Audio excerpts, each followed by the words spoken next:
Okay, we're here with Richard Barnett, who is chair of the New Forest Transition. Richard, could you tell us a little bit about the Transition Towns movement? Sure. The concept of transition was, I guess, first brought into being by a guy called Rob Hopkins, who was working with some sixth form students in a college in Southern Ireland, and he was teaching a permaculture course, and he was very concerned about the response that was being made, or indeed not being made, to the twin issues of climate change on the one hand and peak oil or energy insecurity or whatever you like to call it on the other hand. And he felt that really people were looking at one thing or the other, not necessarily the two together. And that often responses to one, dealing with problems of reducing energy availability, often led to problems which actually exacerbated climate change. So he kind of devised a middle way, if you like, which is, it's not a particularly new concept, but it's a very powerful one about looking at the need to produce more locally, to work more locally, to actually build up communities, and replace some of the things that have been lost over the last 10, 20 years through the kind of rush to globalization and, for example, the dominance of supermarkets over local food producers and that sort of thing.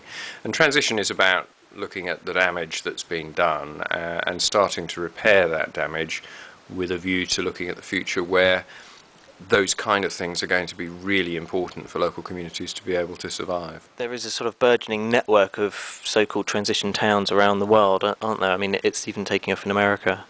Oh yeah, it's allegedly now it's the fastest growing social movement in history. When I first came across it, I was given a copy of the Transition Handbook that Rob Hopkins had written to review, and I kind of got hooked on the whole concept of it at that time, which was March last year, 2008. There were something like 50 or 60 official transition initiatives, mostly in this country, and there were around 200 or so other places that were looking to take some sort of action. If you look on the site now, you'll see that 50 has turned into 250. That there are transition initiatives on almost every continent in the world, and that there's probably getting on for 1 million or so people who are actually involved in one way or another.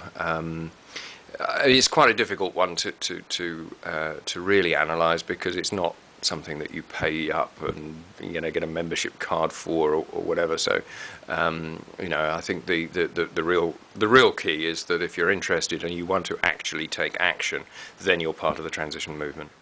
I read an interesting book the other day that one part of it was relating a dinner party conversation that the author had with a friend who was kind of rubbishing his attempts to do things, saying that you working on your own or doing things differently isn't going to make a blind bit of difference, and individuals just they're whistling in the wind a bit in terms of changing. And his response was, well, what else can you do as an individual other than individual action?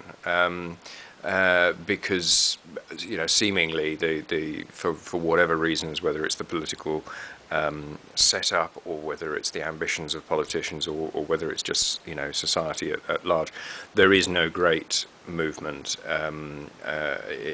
in terms of any kind of national or international approaches to try to deal with the issues that many people see. So if you want to make a difference, you have to do it on your own, and okay, you're making tiny differences, but that you're moving in a direction which is positive.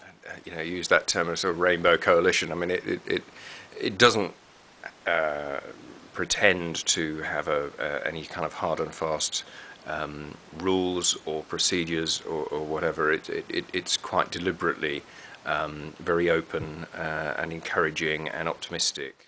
So The transition is really about trying to put in place things that will assist us to move from the way we live at the moment to the way that we will have to live using less energy and being much more sustainable.